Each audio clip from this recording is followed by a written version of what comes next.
اسرائیل اور ایران کی جو جنگ چل رہی ہے اس میں مشرق وسطی کے عرب ممالک اور بالخصوص خلیجی ممالک کس کے ساتھ کھڑے ہیں؟ سعودی عرب، UAE، کویت، عمان، قطر اور ان کے علاوہ اردن، شام، عراق اور لبنان وغیرہ۔ کیا ان میں سے کوئی ملک ایران کی مدد کر سکتا ہے یا پھر ایران کو یہ جنگ اکیلے ہی لڑنی ہوگی؟ اور کیا کوئی عرب ملک اسرائیل کا ساتھ بھی دے رہا ہے؟ اس ویڈیو میں ہم یہی جاننے کی کوشش کریں گے اور آپ کو بتائیں گے کہ اس تنازع میں کون کیا کر رہا ہے۔ تو اسرائیل کے پڑوسی ملکوں سے ہی شروع کر لیتے ہیں اور بات کرتے ہیں اردن کی۔ اردن نے ایران کی جانب سے اسرائیل پر حملوں کے لیے بھیجے گئے کئی ڈرون اور میزائل مار گرائے۔ اردن کی فوج نے وضاحت کی کہ یہ میزائل اور ڈرون اس کی ایئر اسپیس سے گزر رہے تھے اور انہیں خدشہ تھا کہ یہ اردن میں آبادی پر گر سکتے ہیں، تو جانی نقصان کے خدشات کو دیکھتے ہوئے انہیں انٹرسیپٹ کیا گیا۔ اردن نے اپنی ایئر اسپیس بھی بند کر دی تھی، جسے اب کھول دیا گیا ہے۔ اردن کی فوج نے کہا ہے کہ وہ کسی بھی حالات میں اپنی ایئر اسپیس کی خلاف ورزی کی اجازت نہیں دیں گے اور اپنی سرحدوں کی حفاظت کریں گے۔ لیکن ایک منٹ، اسرائیل ایران پر حملوں کے لیے جو جہاز، ڈرون اور میزائل وغیرہ فائر کرتا ہے وہ بھی تو اردن کی ایئر اسپیس سے گزرتے ہوں گے نا؟ تو کیا وہ اردن کی آبادی کے لیے خطرہ نہیں ہوتے؟ اس سوال کا جواب تو ظاہر ہے اردن کے حکام ہی دے سکتے ہیں، لیکن آپ کو یہ معلوم ہونا چاہیے کہ اردن امریکہ کا قریبی اتحادی ہے اور اس کے اسرائیل سے بھی اچھے تعلقات ہیں۔ شام میں آپ کو پتہ ہی ہے کہ کچھ مہینے پہلے ہی حکومت تبدیل ہوئی ہے۔ بشار الاسد کی حکومت کے خاتمے کے بعد احمد الشرع کی جو حکومت ہے وہ علاقائی تنازعات سے دور رہنے کی کوشش کر رہی ہے۔ شام کی موجودہ حکومت کا فوکس اپنے ملک میں جو چھوٹے بڑے عسکری گروہ ہیں انہیں ختم کرنے پر ہے۔ شام میں جو ایران کے حمایت یافتہ گروپس موجود تھے وہ اب نئی حکومت کے آنے کے بعد اور اسرائیل کے ساتھ لڑائی کی وجہ سے کافی کمزور ہو چکے ہیں، مگر یہ خدشہ موجود ہے کہ کچھ گروپس موقع کا فائدہ اٹھا کر اسرائیل پر حملے کر سکتے ہیں۔ لیکن اسرائیل شام میں ان گروپس کو اکثر نشانہ بناتا رہتا ہے۔ شام میں پچھلے سال جب حکومت تبدیل ہوئی تھی تب بھی اسرائیل نے شام میں اسلحے کے ذخائر کو بمباری کر کے تباہ کیا تھا، اور کل ایران نے جوابی حملے میں جو میزائل اور ڈرون اسرائیل کی طرف بھیجے ان میں سے کچھ انٹرسیپٹ ہونے کے بعد شام کے جنوبی علاقوں میں بھی گرے ہیں۔ ان میزائلوں کو بھی ظاہر ہے کہ اسرائیل نے ہی انٹرسیپٹ کیا ہے، تو یہ سمجھیں کہ شام بھی ایران کی کوئی مدد نہیں کر سکتا۔ اسرائیل کا تیسرا پڑوسی ہے لبنان۔ لبنان جہاں ایران کی حمایت یافتہ حزب اللہ بھی پاور میں ہے۔ جب پچھلے سال اسرائیل اور ایران کی کشیدگی بڑھی تھی اور ایران نے میزائل فائر کیے تھے تو لبنان سے حزب اللہ نے بھی اسرائیل پر میزائل اور راکٹ لانچ کیے تھے۔ غزہ جنگ کے دوران بھی حزب اللہ اور اسرائیل میں جھڑپیں ہوتی رہی ہیں، لیکن حالیہ کشیدگی میں حزب اللہ نے بھی نسبتاً محتاط رد عمل دیا ہے۔ اس نے اسرائیلی حملوں کی مذمت تو کی ہے لیکن یہ بھی کہا ہے کہ وہ اسرائیل پر کوئی حملہ شروع نہیں کریں گے۔ اس کی ایک وجہ یہ بھی ہے کہ اسرائیل نے گزشتہ 2 سال سے جاری غزہ جنگ کے دوران حزب اللہ کو بھی بہت کمزور کر دیا ہے۔ حزب اللہ کی زیادہ تر سینئر قیادت اسرائیلی حملوں میں ماری گئی ہے اور ہتھیاروں کے ذخائر بھی لبنان کی حکومت نے ضبط کر لیے ہیں۔ شام میں بشار الاسد کی حکومت گرنے کے بعد حزب اللہ کو وہاں سے بھی سپورٹ نہیں مل رہی۔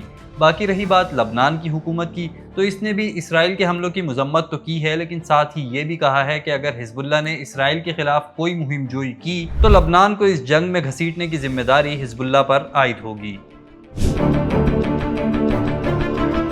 ایران کے تل ابیب پر میزائل داغنے کے بعد غزہ میں جشن کا سما تھا۔ غزہ کی کئی ویڈیوز سوشل میڈیا پر وائرل ہیں جن میں لوگ خوشی کا اظہار کر رہے ہیں۔ دوسری جانب حماس نے اسرائیلی حملوں کی شدید مذمت کی ہے اور ایران کے ساتھ مکمل یکجہتی کا اظہار کیا ہے۔ حماس نے کہا ہے کہ ایران آج فلسطین اور اس کی مزاحمت کی حمایت میں اپنے موقف اور اپنے فیصلوں پر قائم رہنے کی قیمت چکا رہا ہے۔ اب بات کرتے ہیں ایران کے ایک اور پڑوسی مصر کی۔ مصر نے 13 جون 2025 کو اسرائیل کے ایران پر کیے گئے فوجی حملوں کی شدید مذمت کی ہے اور ان حملوں کو انتہائی خطرناک علاقائی کشیدگی قرار دیا ہے۔ مصر نے خبردار کیا ہے کہ یہ کارروائی بحران کو مزید بھڑکائے گی اور وسیع تر تنازع کا باعث بن سکتی ہے، جس کے خطے کی سلامتی پر غیر معمولی اثرات مرتب ہوں گے۔ یعنی بس یہ سمجھیں کہ روایتی سا ہی بیان دیا ہے۔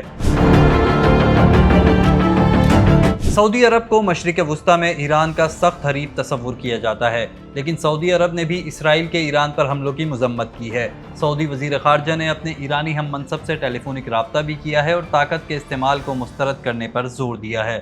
شاہ سلمان نے سعودی حکام کو ہدایت کی ہے کہ وہ سعودی عرب میں پھنس جانے والے ایرانی زائرین کی مدد کریں جب تک ان کے لیے گھر واپسی محفوظ نہ ہو جائے۔ اس کے علاوہ جب اسرائیل اور ایران کے ایک دوسرے پر حملوں کے درمیان علاقائی فضائی حدود متاثر ہوئی تو بہت سی پروازوں نے سعودی عرب کی ایئر اسپیس بھی استعمال کی، لیکن یہ بات بھی یاد رکھنے کی ضرورت ہے کہ سعودی عرب امریکہ کا اہم اتحادی ہے اور سعودی عرب میں امریکی فوجی اڈے بھی موجود ہیں اور امریکہ اس جنگ میں کھل کر اسرائیل کا ساتھ دے رہا ہے۔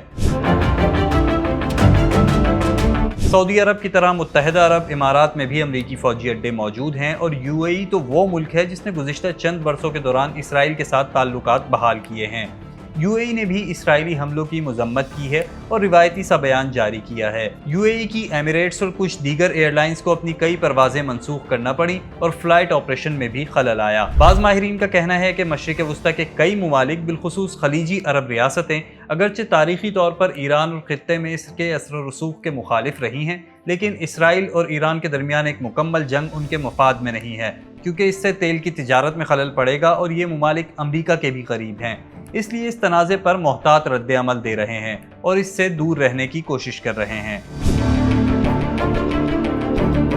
ایران کے میزائلوں نے جب تل ابیب کے مختلف مقامات کو ہٹ کیا تو اس کا جشن ایران، غزہ اور لبنان کے ساتھ ساتھ یمن میں بھی منایا گیا۔ یمن کے حوثی باغی، جنہیں ایران کی پراکسی بھی قرار دیا جاتا ہے، اور حوثی اکثر اسرائیل پر میزائل اور راکٹ بھی داغتے رہتے ہیں۔ گزشتہ روز یمن سے بھی میزائل اور ڈرونز اسرائیل کی طرف بھیجے گئے ہیں۔ اسرائیلی فوج کا کہنا ہے کہ حوثی باغیوں کی جانب سے فائر کیے گئے ایک میزائل کو انہوں نے انٹرسیپٹ کیا ہے اور 3 ڈرونز بھی مار گرائے ہیں۔